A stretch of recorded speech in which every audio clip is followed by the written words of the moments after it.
Pois em verdade vos digo, meus fiéis, que se dentre vós algum membronita, deste emana sabedoria e conhecimento, e a verdade vos libertará.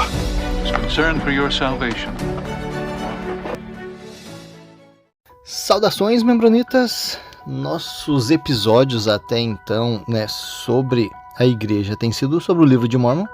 Eu vou tentar maratonar todos os assuntos relevantes que eu consegui encontrar sobre o livro de Mórmon, e depois a gente vai estar entrando em outros assuntos, como o pessoal tem pedido. Vamos falar um pouquinho sobre essa história do sonho de Lehi ter sido contado pelo pai de Joseph Smith. Que história é essa?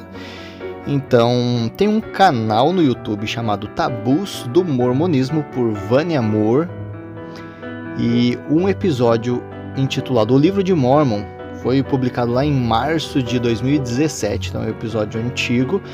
A Vânia comenta que, de acordo com o diário de Lucy Smith, que é a mãe de Joseph Smith, Joseph, o pai, contava aos filhos pequenos, um sonho que ele teve. Então era um sonho que o pai de Joseph Smith estava contando sempre, vamos dizer assim, em reuniões familiares, alguma coisa assim.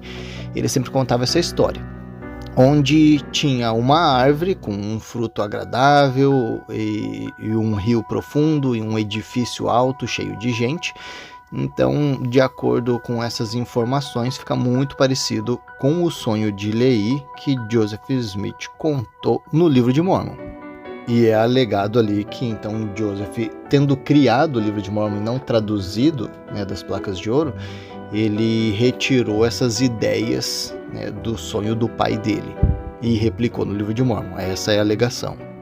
Então vamos dar mais uma olhadinha aqui em algumas informações. Então, em 1811, Joseph Smith, o pai, teve uma visão na forma de um sonho. Então ele alega que aquilo foi uma visão. Então, apenas com 5 anos de idade, o pequeno Joseph Smith passou a infância escutando essas narrações do sonho do pai dele. E vamos ver como que era descrito esse sonho, como é relatado pela mãe, do profeta Lucy Mack Smith no diário dela. Diz assim, o pai, Eu parecia estar viajando por um campo aberto e deserto que parecia ser muito estéril. Enquanto eu estava viajando assim, o pensamento de repente veio-me de que era melhor eu parar e refletir sobre o que eu estava fazendo antes de seguir mais adiante. Então eu me perguntei, que motivo eu posso ter para viajar aqui e que lugar é esse? Meu guia, que estava ao meu lado, como sempre disse, este é o mundo deserto, mas siga viajando. A estrada era tão ampla e estéril que eu me perguntava por que eu deveria viajar por ela. Eu disse para mim mesmo, larga é a estrada e larga é a porta, que leva à morte. E muitos são os que andam nela, mas estreito é o caminho, e estreita é a porta que conduz à vida eterna, e são poucos os que entram por ela, viajando a uma curta distância ainda, mas cheguei a um caminho estreito. Neste caminho entrei, e quando eu tinha viajado um pouco nele, eu vi um lindo riacho de água que corria do leste para o oeste. Deste rio eu não podia ver nem a fonte nem a boca, mas tanto quanto meus olhos podiam estender, eu podia ver uma corda esticada ao longo da margem do rio, na altura apropriada para que qualquer um pudesse alcançá-la, e além de onde estava havia um vale profundo, mas muito agradável, no qual havia uma árvore, tal como eu nunca tinha visto antes. Ela era extremamente bonita, de modo que eu olhei para ela com espanto e admiração. Seus belos ramos se espalhavam um pouco como um guarda-chuva e davam um tipo de fruta em forma muito semelhante a um ouriço de castanha, branca como a neve, ou, se possível, ainda mais branca. Eu a contemplava com considerável interesse, e enquanto isso, os ouriços começaram a se abrir, derramando suas partículas ou seus frutos que continham, que eram como uma brancura deslumbrante. Aproximei-me e comecei a comê-lo. e eu o achei delicioso, além de qualquer descrição. Enquanto eu estava comendo, eu disse no meu coração: eu não posso comer isso sozinho. Eu devo trazer minha esposa e meus filhos para que possam comer comigo. E assim, eu fui e trouxe minha família, que consistia da minha esposa e 7 filhos, e todos nós começamos a comer louvando a Deus por esta bênção. Estávamos extremamente felizes, de modo que nossa alegria não poderia ser facilmente expressa. Enquanto isso, eu vi um edifício espaçoso erguido no lado oposto do vale onde estávamos, e ele parecia chegar ao próprio céu. Estava cheio de portas e janelas, e todos estavam cheios de pessoas, todas finamente vestidas. Quando essas pessoas nos observavam no leito do vale, debaixo da árvore, eles apontavam o dedo com atitude de escárnio, tratando-nos com todo tipo de desrespeito e desprezo. Mas seus insultos nós absolutamente ignoramos. Então me virei para o meu guia e perguntei-lhe o significado do fruto que era tão delicioso, e ele me disse que era o puro amor de Deus derramado nos corações de todos aqueles que o amam e guardam os seus mandamentos. Então ele me mandou ir e trazer o resto dos meus filhos. E eu disse a ele que estávamos todos lá. Não, ele respondeu. Olha, além, você tem mais 2 e você deve trazê-los também. Ao levantar os meus olhos, vi 2 filhos pequenos de pé a alguma distância. Eu fui imediatamente a eles e os trouxe para a árvore, e eles começaram a comer com o resto, e todos nós nos regozijamos juntos. Quanto mais nós comíamos, mais parecíamos desejar, ao ponto de nos ajoelharmos e escavarmos para comer com as 2 mãos. Após nos banquetearmos deste modo por um curto período de tempo, eu perguntei ao meu guia qual era o significado do edifício espaçoso que eu vi. E ele respondeu: é Babilônia, e ela deve cair. As pessoas nas portas e janelas são os seus habitantes, que escarnecem e desprezam os santos de Deus por causa de sua humildade. Eu logo acordei batendo palmas de alegria. Essa é a descrição do sonho que o pai de Joseph Smith teve, e essa descrição se encontra no History of Joseph Smith by His Mother, por Lucy Mack Smith, publicado por Orson Pratt em 1853.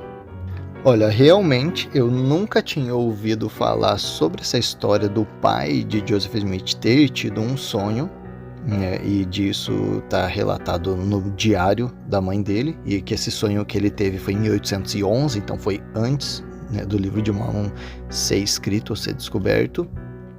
Foi inclusive antes da primeira visão e de todos os acontecimentos, né? Então Joseph era pequeno quando ele escutava essas histórias do pai dele, pelo que está relatado aqui. Então, algumas coisas que eu levo em consideração.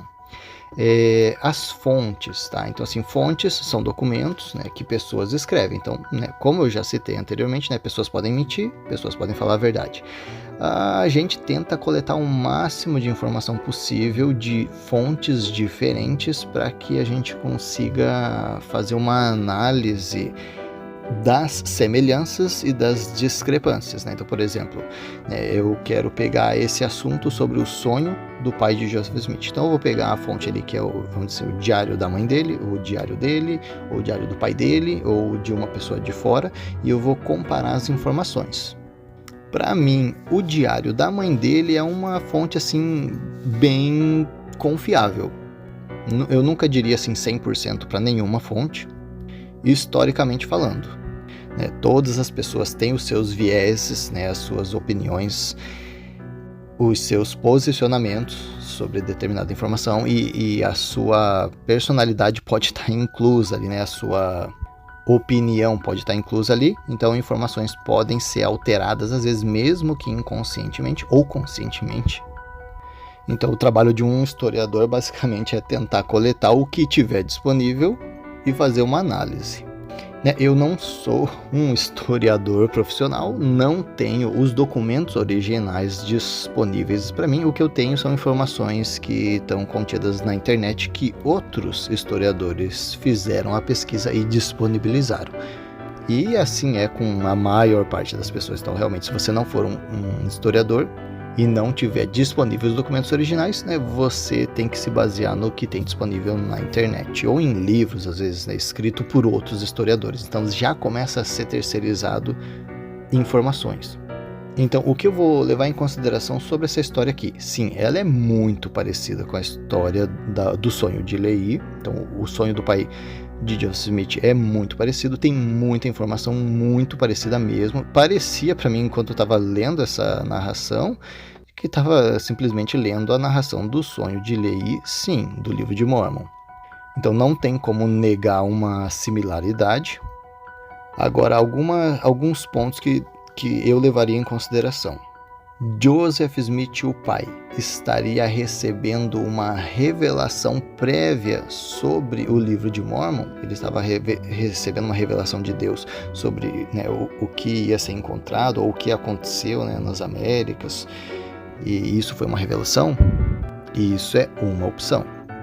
Joseph Smith escutou essa história desde pequeno e ficou muito impressionado com essa história, com os detalhes, e resolveu, quando ele estava inventando o livro de Mormon, copiar essa história porque ele achou muito interessante.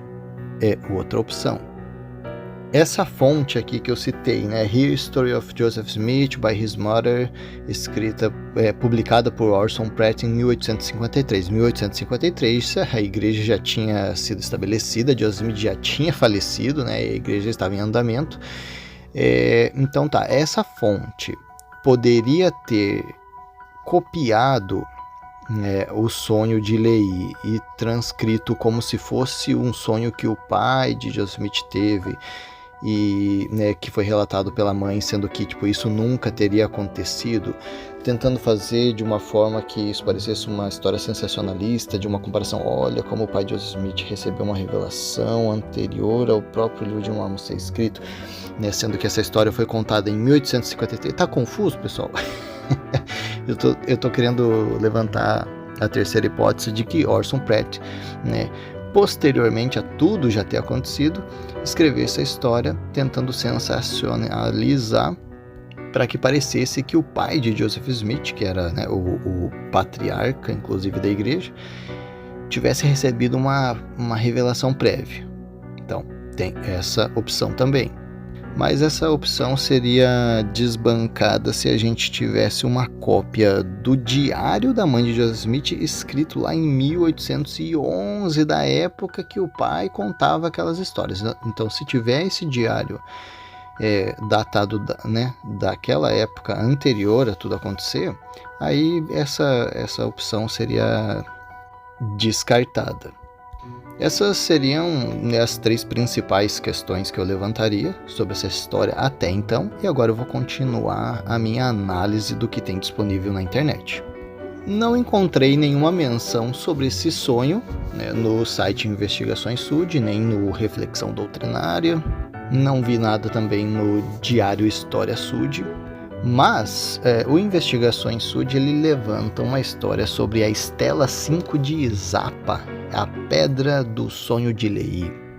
E o que esse site comenta? Que a estela é uma pedra, uma madeira que geralmente é mais alta do que larga, erguida para funerais, decorada com o nome, títulos do falecido, enfim, uma lápide, Mas comenta que também não é só uma lápide, ela pode ser utilizada também como um marcador territorial, enfim, é uma pedra, uma madeira com inscrições importantes. E o que é essa Estela 5? Essa Estela 5 é uma de uma série de grandes, vamos dizer assim, lápides, ou pedras esculpidas encontradas aonde? No México. O que eles chamam é um sítio arqueológico que eles chamam de Antiga Mesoamérica Izapa. E a localização mais exata é na região de Soconusco de Chiapas. No México é como se fosse uma fronteira entre o México e a Guatemala de hoje. Eles fizeram uma pesquisa sobre essas pedras encontradas e eles tentaram datar elas como cerca de 300 a.C., algumas 100 a.C., e até algumas outras 250 depois de Cristo. Eu estou vendo aqui uma foto de um dos arqueólogos que encontrou a pedra ali em 1962, foi tirada essa foto. Como eu falei, eu vou estar coletando todas as informações e vou estar disponibilizando em um documento único. Provavelmente depois que eu terminar eu crio um PDF e deixo disponível para quem quiser. Eu mando por e-mail ou alguma coisa assim. A Estela 5, que é a pedra que a gente está comentando aqui, ela foi documentada pelo arqueólogo do Smithsonian Institute. Tá? Para quem não sabe, essa organização é importante, é uma organização grande dos Estados Unidos. E esse arqueólogo se chamava Matthew W. Stirling, em 1941. E essa pedra pesa em torno de 1,5 toneladas. E o que tem essa Estela 5 de diferente das demais? Ela tem algumas imagens mais complexas do que as outras. E por conta dela ter uma sobreposição de várias cenas, ela parece ser uma narrativa de uma história. E o que o blog Investigações Sud comenta é que essa pedra Estela 5 é considerada por alguns apologistas da Igreja Sud como uma prova convincente da autenticidade do Livro de Mórmon. E por quê? Porque por causa dos desenhos que estão inscritos nela. E o que está inscrito? Tem uma imagem aqui da pedra e depois tem uma imagem desenhada, porque fica muito difícil você conseguir entender o que está desenhado realmente na pedra. Mas eles fizeram um esquema e, assim, pelo que eu estou vendo aqui, tem uma árvore, tem um rio, tem algumas pessoas. E é comentado que um acadêmico mormon, William J. Hamblin, ele escreveu um posicionamento dele no Review of the Book of Mormon. Então, basicamente, um estudioso mormon, e ele levantou alguns documentos sobre isso, e ele fala o quê? Ele fala assim: este é talvez o monumento pré-colombiano mais conhecido que tem sido associado ao Livro de Mórmon pelos santos dos últimos dias. Ao lidar com essa estela, deve-se enfatizar que a interpretação da iconografia é extremamente difícil e complexa. Os mesmos símbolos ou combinações de símbolos podem ter significados radicalmente diferentes em épocas diferentes, lugares, sociedades ou a grupos diferentes dentro de uma única sociedade. Nunca saberemos ao certo o que a Estela 5 significava para os seus criadores. Para mim, a ligação com o Livro de Mórmon é possível, mas frágil. Mas mesmo se a Estela 5 não tiver absolutamente nada a ver com o Livro de Mórmon, o fato de que alguns santos dos últimos dias a interpretarem mal não fornece nenhuma evidência contra o Livro de Mórmon. Cara, assim, pra mim, essa fala dele foi bem interessante mesmo, assim, foi muito importante para entender a conexão dessa pedra com o Livro de Mórmon, com a história do sonho de Lehi. Por quê? Basicamente o que os membros mormons dizem é que, nossa, essa pedra encontrada é uma prova do Livro de Mórmon ser real, porque ele representa o sonho de Lehi, que tem a árvore, que tem pessoas e tem um rio. E esse cara, ele é um historiador e ele é mormon, então ele não tem por que ele querer puxar a sardinha contra a igreja, se ele é um apologista, um acadêmico mormon, então não é só simplesmente um membro da igreja, é um acadêmico mormon. Nossa, cara, apertei o botão do pause aqui, do stop, quase que eu joguei o áudio fora, 18 minutos de áudio fora, você é louco? Achei muito sensato o que esse William J. Hamblin falou, cara, como um estudioso, eu sei que, assim, cara, a representação desses símbolos pode significar muita coisa, e pode ser, assim, muita coisa totalmente aleatória, totalmente diferente, não tem como você determinar. Ele falando como um estudioso, E ele falou, pode estar ligado com o Livro de Mórmon? Ele falou, é possível, mas é frágil. Então, ou seja, a ligação com o Livro de Mórmon é tão pequena, assim, é tão frágil que, assim, pode simplesmente não ser. Ele falou, é possível? Como muita coisa é muito possível, muita coisa é pouco possível. E ele falou que esse exemplo é pouco possível. E outra coisa importante que ele levantou é o fato de que só por causa de alguns membros da igreja interpretarem mal essa pedra, e vamos dizer assim que mais para frente a história consiga associar essa pedra com uma outra coisa nada a ver, que não é o sonho de Lehi. Vamos dizer, descobriram o que essa pedra representava. Isso prova de que o livro de Mormon é falso. Não, só, né, tipo, a não ser que a igreja, a não ser que o profeta chegasse e falasse, essa pedra representa o sonho de Lehi, né? Como profecia estou dizendo isso. Então, e depois, né, a ciência, né, ou os arqueólogos descobrissem que não, que representa uma coisa totalmente diferente, né, a não ser que acontecesse isso, né, não é uma prova também de que o livro de Mormon é falso. Alguns membros acham que ela representa, alguns não. Então, assim, às vezes a gente vê, sim, membro da igreja falando coisas da própria boca, mas que não são doutrinas da igreja. Isso aí é o que mais acontece. Doutrinas dos homens, criar uma regrinha aqui e outra ali, que não são regras da igreja, o pessoal adora, né? Então, para deixar isso bem claro, né, até então não vi nenhuma alegação vinda do profeta ou dos 12 apóstolos dizendo que essa pedra é sim o sonho de Lehi. Então, né, não, parece que é só realmente membros falando. Então ele cita aqui os Tanners. Tanners, parece que eles escreveram algum livro falando sobre o mormonismo e eles falaram sobre essa descoberta dessa pedra. Vamos ver o que eles disseram. Eles disseram assim: durante vários anos, muitos Sudes fizeram grandes declarações relativas à Estela 5 de Izapa, que foi encontrada em Chiapas, no México, em 1939. Então já descobrimos quando ela foi encontrada, 1939. Em 1941, o Smithsonian Institute e o National Geographic Society, então duas grandes aí, enviaram uma expedição para estudar a pedra.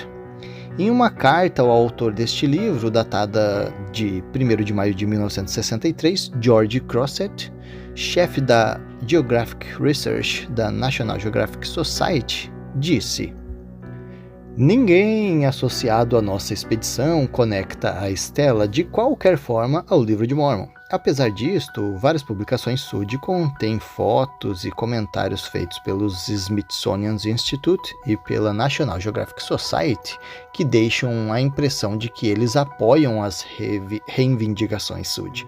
Mormons, como M. Wells Jackman, têm publicado artigos em jornais e revistas afirmando que esta pedra ajuda a provar que o livro de Mormon é verdadeiro. Os Sudes costumam referir-se à pedra como a pedra da árvore da vida de Lehi, porque supostamente tem muitas semelhanças com a visão da árvore da vida de Lehi, em 1 Nefi 8, no livro de Mormon. Para quem não está ciente aí, a história da árvore da vida de Lehi se encontra em 1 Nefi 8, pode dar uma conferida lá. Vamos continuar aqui a citação dele. Alguns artigos de jornais ainda afirmam que os nomes de Lehi, Saria e Nefi estão em 3 hieróglifos na pedra, mas não há qualquer nome em hieróglifo na pedra. Então aí, pra gente, ele continua, né, mas eu só vou fazer um adendo aqui, né, tipo, ou seja, né, eu estou citando uma citação da citação da citação, né, então, os Tanners, que escreveram um livro, eles comentam que a National Geographic se posicionou sobre isso, dizendo: a gente nunca disse que isso tem a ver com o livro de Mormon, nem coisa nenhuma, né? E, inclusive, tem um tal de Jackman, que publica em jornais e revistas, né? Eu não sei se é da igreja ou não, dizendo que isso é uma prova de que o livro de Mormon é verdadeiro, tal, né? Tipo, ou querem, vamos dizer assim, subentender de que a Smithsonian ou a National Geographic confirmou de que essas coisas são relacionadas ao livro de Mormon. Então ele falou: não, nunca confirmamos nada disso, não estamos dizendo que tem a ver com o livro de Mormon. E até algumas pessoas citam ali que até o nome de Lehi, Saria e Nefi estão inscritos em hieróglifo. Ele falou: não tem nenhum nome e nem em hieróglifo nenhum nessa pedra não.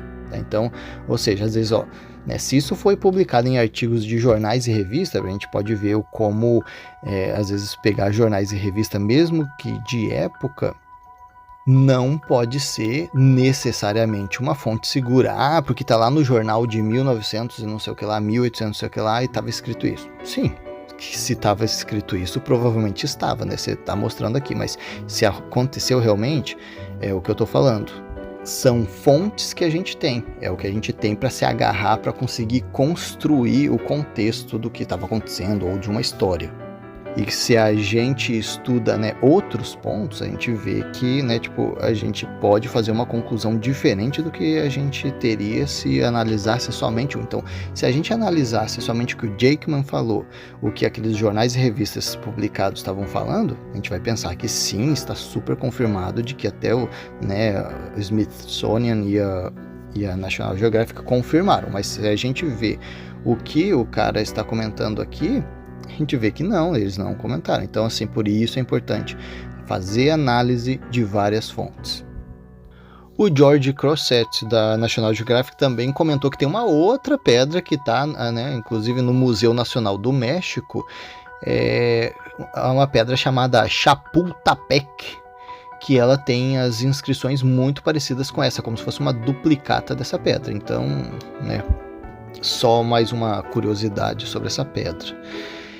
E daí eles comentam ali alguns princípios sobre a descoberta dessa pedra.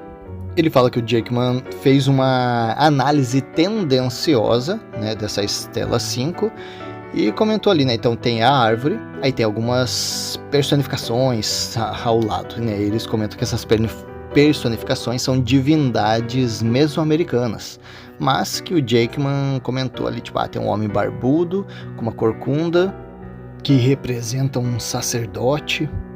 E, enfim, esse Jakeman também comenta que pode ter uma similaridade também com Adão e Eva sentados, porque ele viu ali que tinha um homem e uma mulher, tinha alguns querubins e talvez tenha uma cobra e tem a árvore, e pode ser Adão e Eva, né, e a árvore do conhecimento do bem e do mal.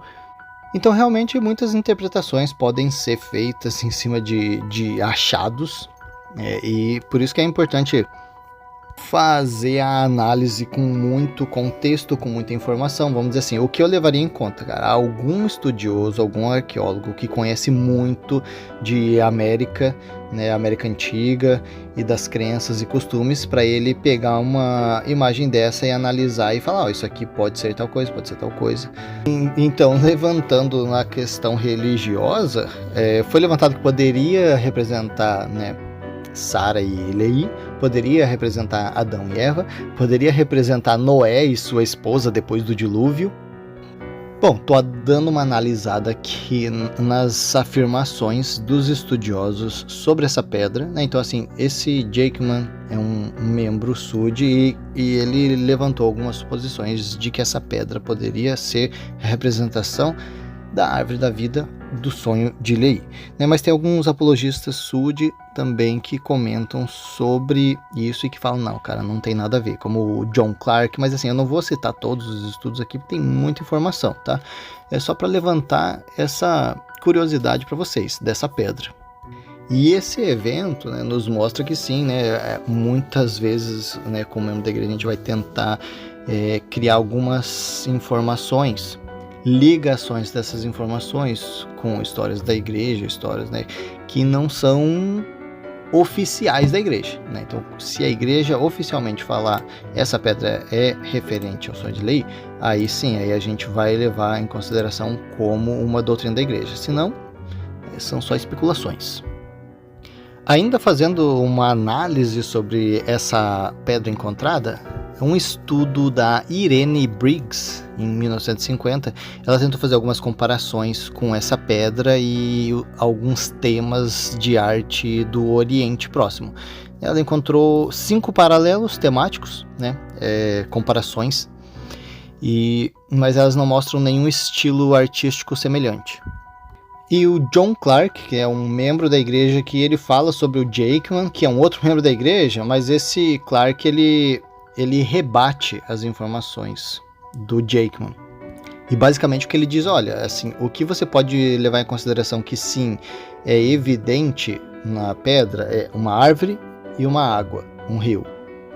O resto você só pode fazer conjecturas sobre, né? Você pode falar, isso aqui parece isso parece aquilo, mas assim, o que de fato é evidente é uma árvore e uma água. Então, né, tipo, o resto você não pode afirmar. E ainda comentou que tem algumas outras cenas na pedra que não são citadas no sonho. Por exemplo, parece que tem uma pessoinha lá queimando incenso. Isso não foi citado no sonho. E o que os arqueólogos, os pesquisadores da Mesoamérica interpretam essa pedra? Alguns dizem que pode representar a criação, Adão e Eva e a criação. E alguns comentam que só representa uma atividade ritualística ali sendo feita pela elite de Izapa.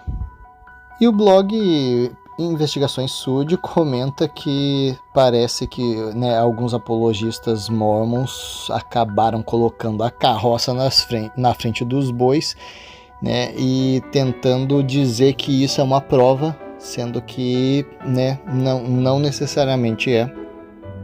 Mas ainda eu gostei mais daquela análise do William Hamblin, que falou, tem possibilidade? Tem, mas é fraca a possibilidade disso representar o sonho de Lehi.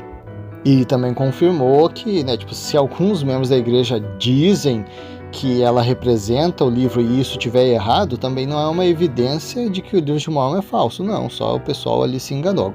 É realmente aquilo que eu falei, se a organização da igreja, se os profetas disserem que é a representação do sonho de Lehi, aí temos sim uma revelação, e aí isso a gente pode levar em consideração se é falso ou verdadeiro.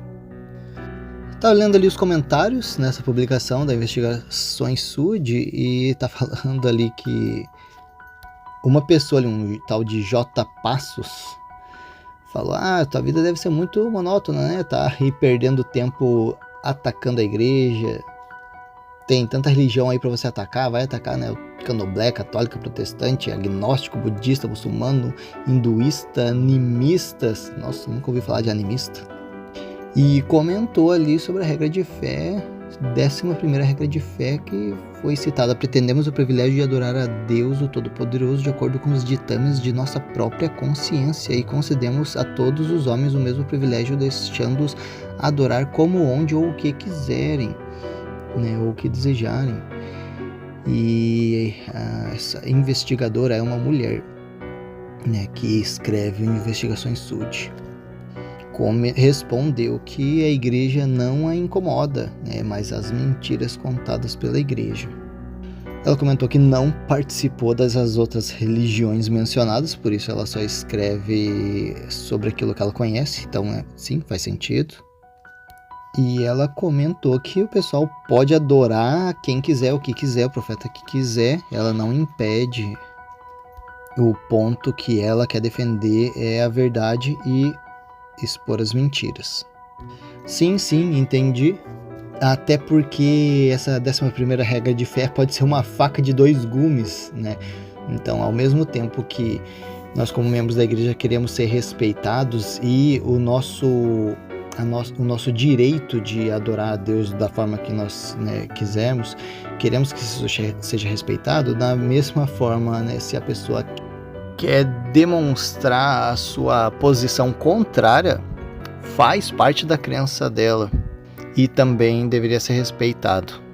Basicamente o que eu, Ozzy, acredito é isso, tendo respeito com o outro, não acho que exista um problema. E o respeito inclui, por exemplo, se uma crença, vamos dizer, como a gente já citou anteriormente, uma crença, acredito que você tem que sacrificar, você não está respeitando o outro.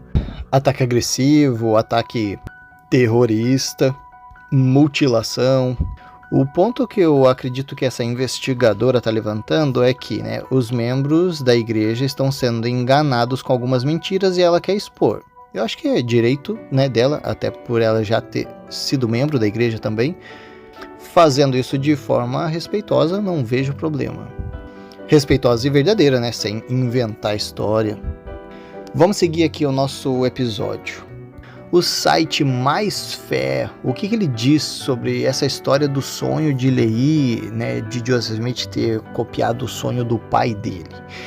Então, numa matéria chamada Joseph Smith usou o sonho do pai para escrever o sonho de Lehi, foi escrita por Lucas Guerreiro, Então ele produziu conteúdo para o Mais Fé. Hoje ele tem o canal Central das Escrituras Oficial. Vamos ver o que eles comentam? O famoso sonho de Lehi, que está registrado em 1º Nefi 8, no livro de Mórmon, é bem conhecido por cada membro da Igreja de Jesus Cristo. Porém, alguns opositores da Igreja dizem que Joseph usou o sonho do pai dele para criar 1º Nefi 8. Vamos dar uma analisada nessa questão mais a fundo. Vamos ver o que ele diz ali. O sonho de Lehi. Lehi é um profeta presidente da dispensação dos Nefitas Lamanitas, um antigo povo, tá? A gente já sabe. Aí ele comenta como foi esse sonho e também fala sobre a representação de cada imagem, né? A árvore significa isso, o rio aquilo. Ele chegou ali na parte. O sonho de Joseph Smith Sr. Joseph Smith Sr. teve 3 sonhos especiais antes do chamado profético de seu filho. Olha aí, ó, uma informação a mais, não sabia que eram 3, vamos ver. Esses sonhos somente são relatados no livro A História de Lucy Mack Smith, provavelmente o diário da mãe dele. E segundo ela, o marido teve 2 sonhos em 1811 e outro em 1819. Então, no livro A História da Igreja na Plenitude dos Tempos, começando lá na página 22, fala assim, né, que no primeiro sonho, Joseph viu-se, Joseph o pai, tá, num campo estéril coberto por árvores secas, sendo acompanhado por um espírito que lhe indicou o caminho. O campo representava o mundo sem religião. Foi-lhe informado que encontraria uma caixa de comida que o tornaria sábio. Tentou comer, mas foi impedido por vários animais com chifres. Contou a Lucy que acordou tremendo, mas feliz, e que estava convencido de que até mesmo os ministros religiosos nada sabiam a respeito do reino de Deus. Essas informações eu já não sabia sobre o sonho. Então, um animal com chifre e uma caixa com comida que ele tentou comer e não conseguiu. Tá, vamos ver. Aí mais tarde, ainda em 1811, Joseph pai teve um outro sonho marcante que ele relatou à família. Era muito parecido com o sonho de Lehi sobre a árvore da vida. E Joseph viu-se seguindo por um caminho que levava uma bela árvore frutífera, comeu do fruto, delicioso, pareceu que devia conduzir sua esposa e sua família para a árvore, que pudessem desfrutar dela juntos. Foi buscá-los e comeram juntos. E o Joseph pai conta: sentimos-nos extremamente felizes, sendo-nos difícil expressar toda a nossa alegria. E o terceiro sonho aconteceu em 1819, em Nova York, pouco antes da primeira visão de Joseph Smith filho. E no sonho, um mensageiro disse: sempre te considerei estritamente honesto em todos os teus negócios. Vim dizer-te que esta será a última vez que te visitarei e que te falta apenas uma coisa para assegurares tua salvação.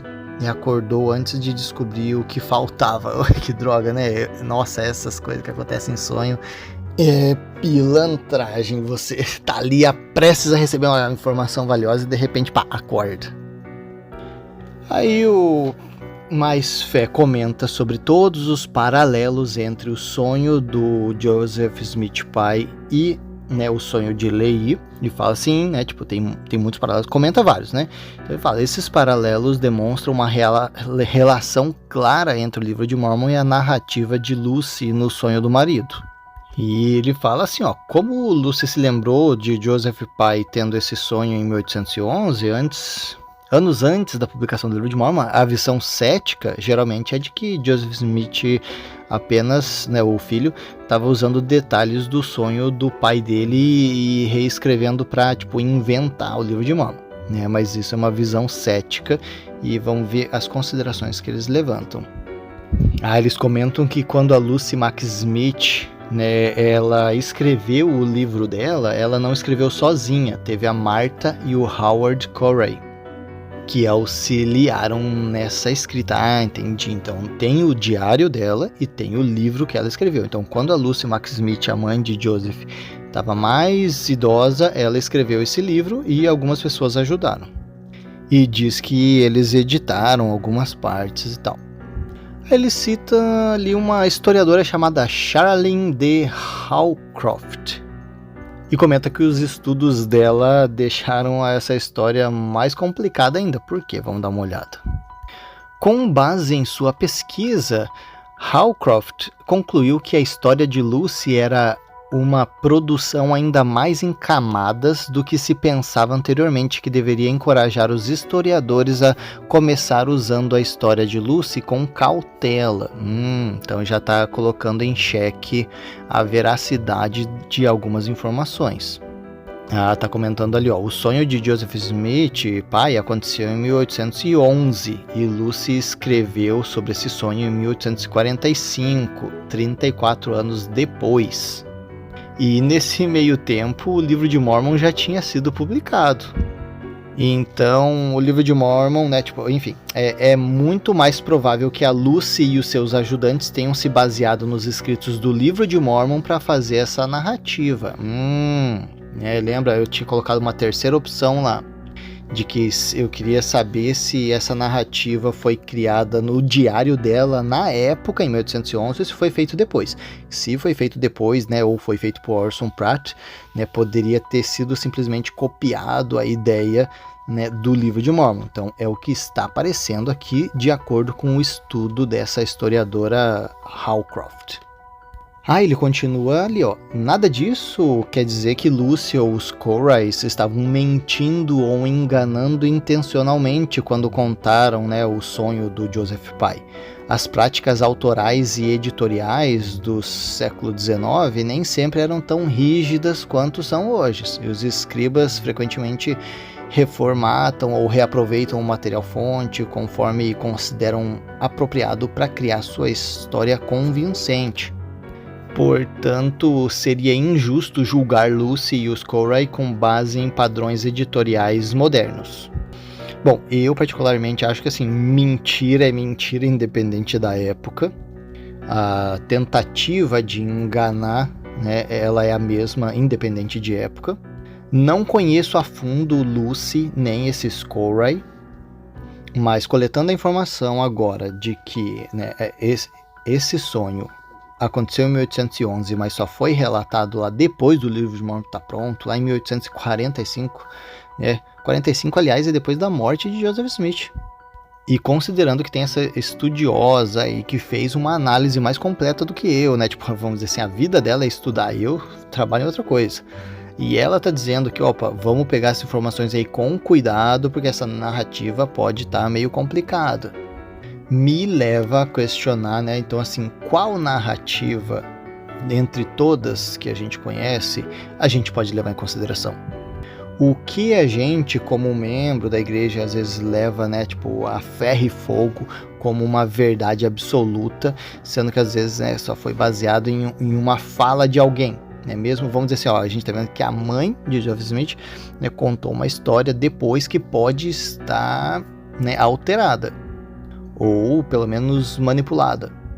E isso aqui que eu tô lendo não é de site crítico, tá? É de site apologético, né? O Mais Fé, ele está comentando sobre essa possibilidade, tá? Então, assim, para membro da igreja, né? Ozzy tá atacando. Não, eu só tô realmente pegando as informações, já peguei as informações contrárias, e agora eu tô entrando na parte apologética, né? A favor da igreja, e o próprio site a favor da igreja está dizendo, os escritos da mãe de Joseph pode estar errado, ela pode ter, talvez, né, manipulado um pouquinho a informação. E é aquilo eu já falei anteriormente, eu falei, cara, quando alguém tenta manipular a informação, eu não gosto. E não acho que isso é de época, né, como eles falaram, né, padrões editoriais modernos, né, que isso não se encaixa, mas eu acho que não deveria se encaixar em nenhum momento. Eles falam para levar em consideração que, não foi intencional, né? O que eles dizem, né, sobre isso? A alta probabilidade de Lucy recontar o sonho de Joseph Pye teve mais de 30 anos antes da época da gravação ser fortemente influenciada pela linguagem do livro de Mormon. Ela usou em sua obra expressões e palavras do livro de Mormon que não eram comuns antes da publicação do mesmo. Então, sim, que às vezes, né, inconscientemente ela pode ter, né, às vezes mesclado o sonho do pai com o que estava no livro, por ela já ser uma mulher mais idosa, né, e por isso ter acontecido 34 anos depois. Então, vamos dizer assim, eu tenho quase, né, eu tenho 37, né, então 34 anos antes, porque eu ainda era criança, mas vamos dizer assim que vamos dizer assim, meu pai contando uma história de quando eu nasci, e ele não ter relatado ela anteriormente, ele for contar em detalhes, pode ser que ele se confunda, né? E meu pai não é idoso, vamos dizer assim, se fosse mais idoso, compromete mais ainda a informação. E às vezes realmente eu consigo entender que pode não ser intencionalmente, mas, né, tinham 2 ajudantes. Qual que era a idade dos ajudantes? Mas sim, independente, né, dos ajudantes, era ela relatando o que ela lembrava, e sim, ela pode ter mesclado inconscientemente uma história com a outra. Eu, por exemplo, né, ali, ó, né, quem acompanhou meus podcasts de início citando sobre a missão, cara, minha missão foi o quê?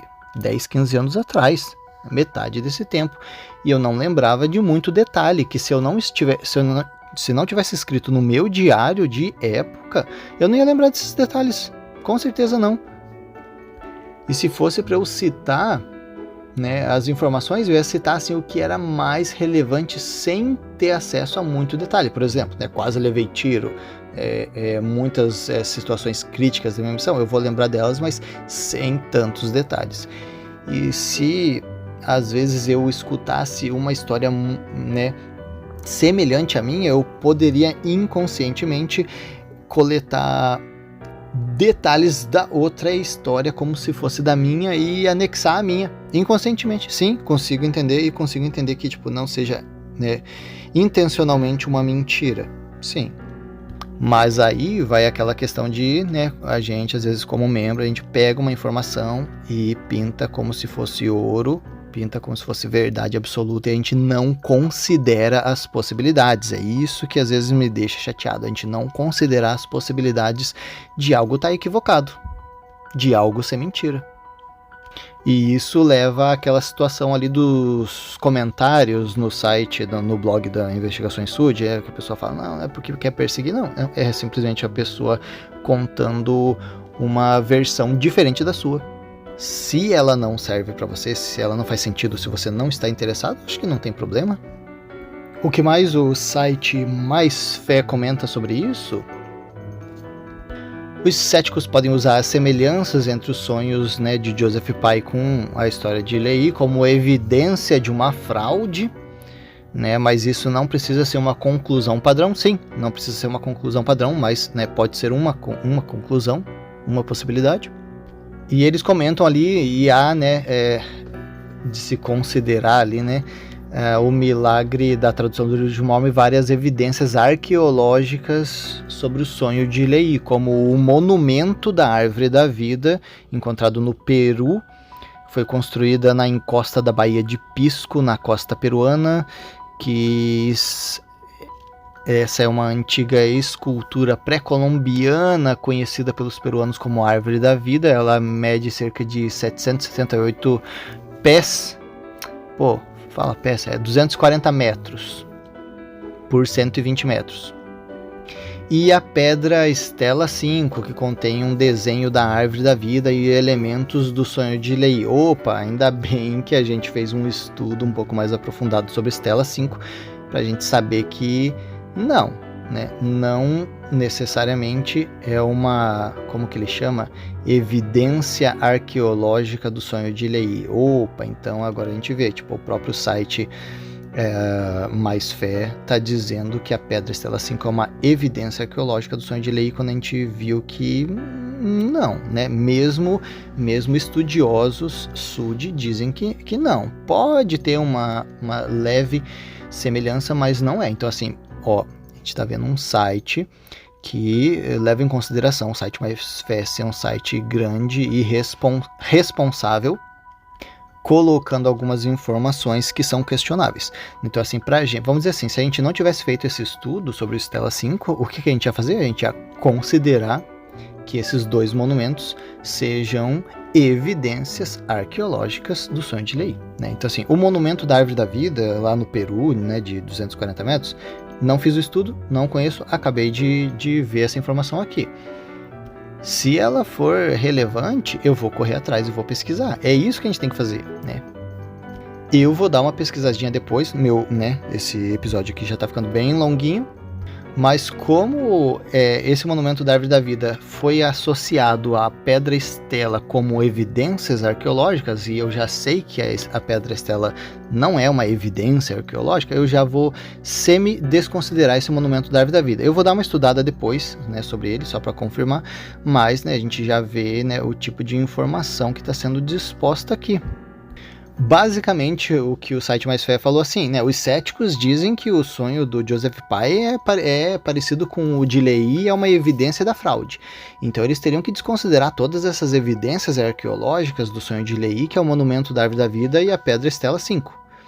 Sim, eu desconsidero essas evidências arqueológicas, né, como evidências, né, mas ainda, mesmo assim, né, não vou levantar 100% a possibilidade, né, do sonho de Lehi ser uma fraude. A gente ainda está fazendo essa análise. Como que o site Mais Fé conclui essa informação? O mais provável é que o Livro de Mórmon tenha tido um papel significativo na formação da memória da Lucy Smith, do sonho do marido. Porém, não há nada que impeça Deus de conceder visões semelhantes a homens espiritualmente curiosos e mulheres de qualquer época ou lugar. Né, o que aliás, é a opção que eu levantei lá anteriormente sobre, né, e se o Joseph Pye recebeu isso como revelação? Pode ter sido, é uma opção, né, uma possibilidade. Vamos ver o que mais que eles comentam. As escrituras têm muitos relatos de profetas que compartilham experiências visionárias semelhantes. Por exemplo, Nefe e João tiveram a mesma visão dos últimos dias. As teofanias do trono de Deus também são recorrentes nas escrituras. À luz disso, a ideia de que o Senhor possa ter mostrado ao Joseph Pye algo semelhante à visão da Árvore da Vida não é exagerada e, de fato, pode até explicar por que Lucy recontou a visão do marido na linguagem do Livro de Mórmon, de maneira a enfatizar as semelhanças. Então, sim, essa é a possibilidade 2 que eu tinha levantado lá no começo. Concluindo, Lehi e Joseph Pye tiveram sonhos em épocas diferentes com finalidades distintas. Enquanto o primeiro viu o plano de salvação e o futuro de seus filhos e descendentes, né, o segundo estava sendo preparado para receber o filho como profeta. Sim, né, é uma possibilidade.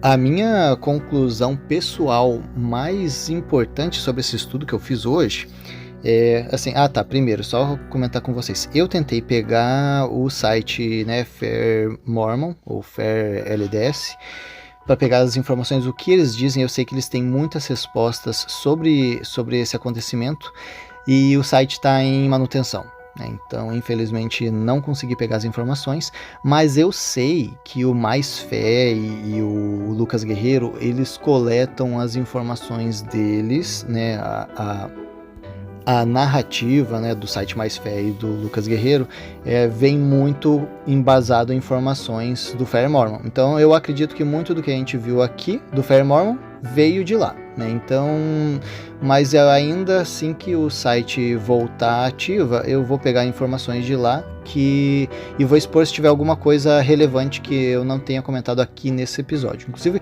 provavelmente eu vou ter que gravar um episódio que seja reparações, né? Informações adicionais a episódios que eu já gravei. Então provavelmente vai sair um episódio só sobre isso e eu posso estar acrescentando essas informações lá, tá ok?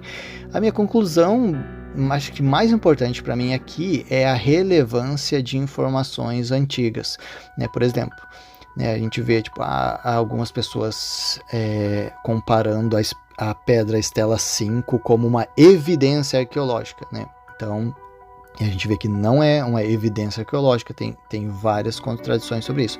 E também eu considerava muito as informações vindas do diário da Lucy Smith, né? Agora que eu descobri que o diário dela não é um diário de época, agora sim eu tenho uma outra curiosidade ainda, existe um diário escrito por ela de época, que ela escrevia no próprio dia e está conservado?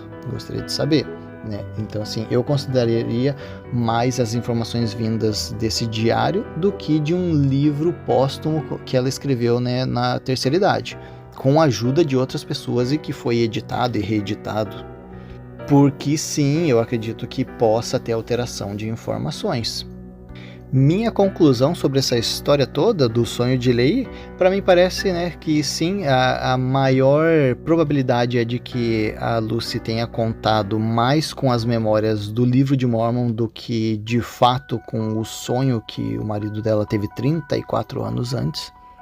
E então essa história não seria tipo uma evidência da fraude do livro de Mormon, como se Joseph tivesse copiado, mas